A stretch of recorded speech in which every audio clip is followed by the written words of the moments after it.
Russian President Vladimir Putin has just announced 300,000 new Russian military troops heading to Ukraine and threatened NATO nations with nuclear missile retaliation. President Biden orders $3 billion for global food assistance. Trump gets hit with another major lawsuit. And President Biden says inflation is only up an inch, so quit being surprised.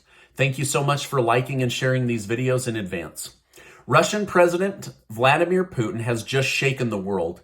During an announcement to his people, he stated, "Conscription now begins." Conscription is a mandated enlistment of citizens into the armed forces. Basically, the draft has just been initiated in Russia.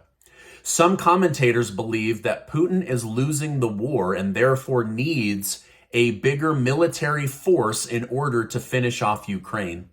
After Putin announced the increase to his army, he then accused America of using nuclear weapons to blackmail Russia into not fighting this war. Putin stated, "I would like to remind those who make such statements regarding Russia that our country has different types of weapons as well, and some of them are more modern than weapons NATO countries have." Putin then followed up these comments by further threatening anyone who wishes to attack Russia with nuclear retaliation. Putin stated, "In the event that a threat to the territorial integrity of our country and to defend Russia and our people, we will certainly make use of all weapon systems available to us." Putin stressed that he was not bluffing and that the partial mobilization of the Russian Federation military has just begun.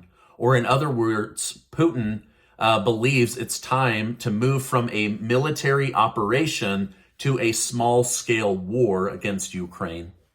Upon the news spreading worldwide, China pushed back against Russia's new decision.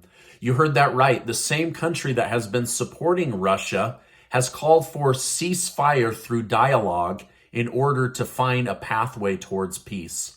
China's foreign ministry spokesman stated, "Every country's reasonable security concerns should be valued, and all efforts conducive to resolving the crisis peacefully should be supported. China's call for dialogue and consultation to resolve the divergence." So it appears that China has drawn a line when it comes to nuclear warfare threats, and this pushback against Russia clearly shows that China wants to avoid World War III. Now, I believe China was actually sending two messages. The United States and NATO nations should respect Russia's demand for space between it and the rest of Europe. And at the same time, I think they were saying the United States should respect China's wishes for space, which in their mind is dominance over the island of Taiwan. So I believe it was a two-part message to the world. The president of Turkey, President Erdogan, said he believes Putin is looking for a way to end the war in Ukraine. Putin doesn't want to end the incursion in Ukraine on a low point, so he believes unless NATO provokes him, Putin is actually looking for a way to end the war and will suddenly call home his troops and declare the war a win and declare the war over. However, Germany just announced they are nationalizing their oil company, Uniprom, in order to control production, order flow, and output. Putin is making the energy crisis in Europe a living nightmare, but says he would reverse that if they would just lift the sanctions. Basically, Putin is making it a nightmare for everybody, including NATO nations, by threatening to take nuclear retaliation if they make a move against him. So he's definitely acting like a wounded animal or an animal backed into a corner. Now, in other news, President Biden is expected to announce that the United States will provide roughly $3 billion of taxpayer money to help conquer the global food crisis. The White House stated the new announcement of $2.9 billion will save lives through emergency intervention and invest in medium to long-term food security assistance in order to protect the world's most vulnerable population from the escalating global food security crisis. Now, you might be asking, what about the most vulnerable here in the United States? There are tens of millions of people living below poverty. There are people that make money, but not enough to really take care of themselves. And food prices are one of the highest aspects of the overall inflation crisis. But there's no increase of food stamps, and they've actually lowered the reasons why people are able to get that food assistance. Now, the White House has immediately announced this money to go towards farmers in other nations, but $0 to go towards farmers here in the United States. Now, this makes no sense to me. Why are we willing to prop up the food network of other nations, but not immediately kick on the production of U.S. farmers right here in our homeland? The United States has some of the best growing conditions on the planet, which is why China continues to buy farmland all over the United States. Now, speaking of food issues, the Department of Justice has announced they are charging 47 people in the state of Minnesota for stealing $250 million from the Food for Kids Fund. This money was used to buy exotic cars, take lavish vacations, go out to dinner, and even buy Caribbean vacation homes instead of feeding hungry children. So these bullies in Minnesota literally stole children's lunch money in order to enrich their own lifestyle. This is so gross to me. I cannot believe they did this. Now, inflation continues to be a major issue in the country and a major issue on the ballot for the upcoming election cycle. Many experts, including the White House, hoped it would go down, only to find out last week that inflation has actually gotten worse. So President Biden says inflation has only inched up a bit, and it's not a big deal. But for those of you that are struggling to stretch your monthly income to have 100% increase in fuel costs, 20 to 30% increase in food, 10 to 15% in other services, 20 to 50% increase in rent, and now mortgage rates have doubled. So to me, this is more than an inch, right? Now, this was the first interview that President Biden had done in over 200 days, and my guess is it will be the last one he does for at least another 200 days. I won't go through the whole thing, but there was lots of points throughout that where people were really scratching their heads. What is this guy talking about? Now, the United States could be in trouble with gas prices, according to many experts, sounding an alarm. Gas prices have risen 70 cents on average nationwide in the last 90 days.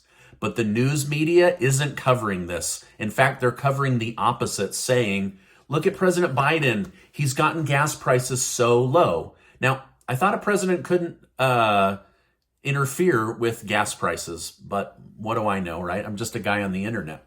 Now, on top of that increase, the 1 million barrels of oil per day from the Strategic Petroleum Reserve will stop being released in just a couple of weeks, right before the election.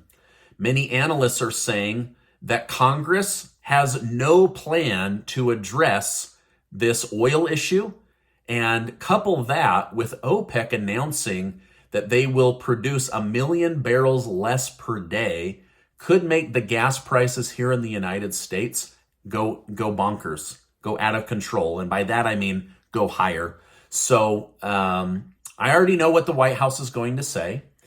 The president can't control rising gas prices, so buy an electric car. But this isn't a real solution for middle class and lower income American families. So we need to be hitting the phones, calling senators and representatives, telling them you need to come up with a plan before these gas prices skyrocket out of control. Migrants have now exposed alleged tactics that were used to get them on a plane to fly them to Martha's Vineyard. The details have been outlined in a new class action lawsuit filed by Venezuelan migrants that were on the airplane. The suit claims that migrants were promised housing and financial assistance for boarding the plane. The office of Governor Ron DeSantis quickly responded that the lawsuit, calling this lawsuit political theater, and providing a copy of each migrant's consent form where they signed that they agreed not to hold the benefactor or the designated representatives accountable, basically to hold them harmless from any kind of prosecution. So DeSantis is sticking with his narrative that this was a sanctuary town and that he sent them there to seek sanctuary. Now, we all know that this is a chess game, right? You have frustrated Republican states sending these migrants to Democrat-run cities that say, we're inclusive, we're a sanctuary city, there isn't a problem on the border. And now with just hundreds or thousands of migrants, they're saying, holy crap, we have a huge problem here and you've got to stop sending this. Meanwhile, Texas and Arizona are saying, yeah, try having 4 million people walk through your town over the last year and a half. So it is political theater on both sides, but this is what's in the news today. New York Attorney General has now filed a second lawsuit, against President Donald Trump and 3 of his children. The lawsuit alleges that Trump's company misled investors and government tax authorities. But how? She says the suit states that Trump would inflate property values when he needed to raise money and deflate them when it came time to pay taxes. The Office of the Attorney General is looking to make the Trump family pay $250 million and ban them from doing business in the state of New York. Trump's lawyer responded by stating today's filing is neither focused on the facts nor the law. Rather, it is solely focused on advancing the Attorney General's political agenda. Now, we'll have to see how this whole thing plays out. But looks like the Trump family is in for another major lawsuit. Republican Representative James Comer's resolution of inquiry into Joe and Hunter Biden has been shut down today in Congress by Democrat lawmakers. The resolution would have forced documents regarding Hunter's overseas business dealings to be handed over.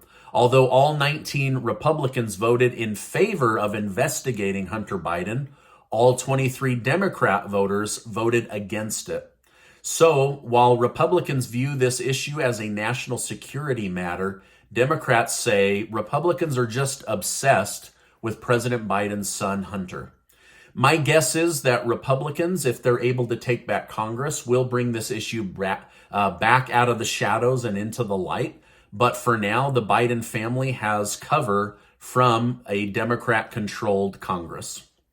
The president of Brazil went to England to pay his respects to the late Queen. While there, he saw the ridiculously high gas prices citizens of Britain are paying and pointed out that down in Brazil, under his leadership, Brazil is paying half as much per gallon or per liter for gas, and recommended that England start sourcing their own oil and their own gas in order to benefit their citizens. Now, could he please send the same message to the Biden administration? Because I would love to not pay $150 per tank to fill my gas up. But anyway, just a little beef I have on the high gas prices. All right, now this is my update for today. As I know more, I will definitely come on and share more with you. Make sure to take 20 seconds to go sign up to be one of the winners of the $6,000 in cash that Casey and I are giving away. There's going to be 20 winners, and we're able to do this thanks to generous video sponsors. Now, before you go, I want to remind you that you are amazing. Also, make sure to check out this video and be subscribed to the channel. Hey, I appreciate you being in my community, and I will see you on the next video.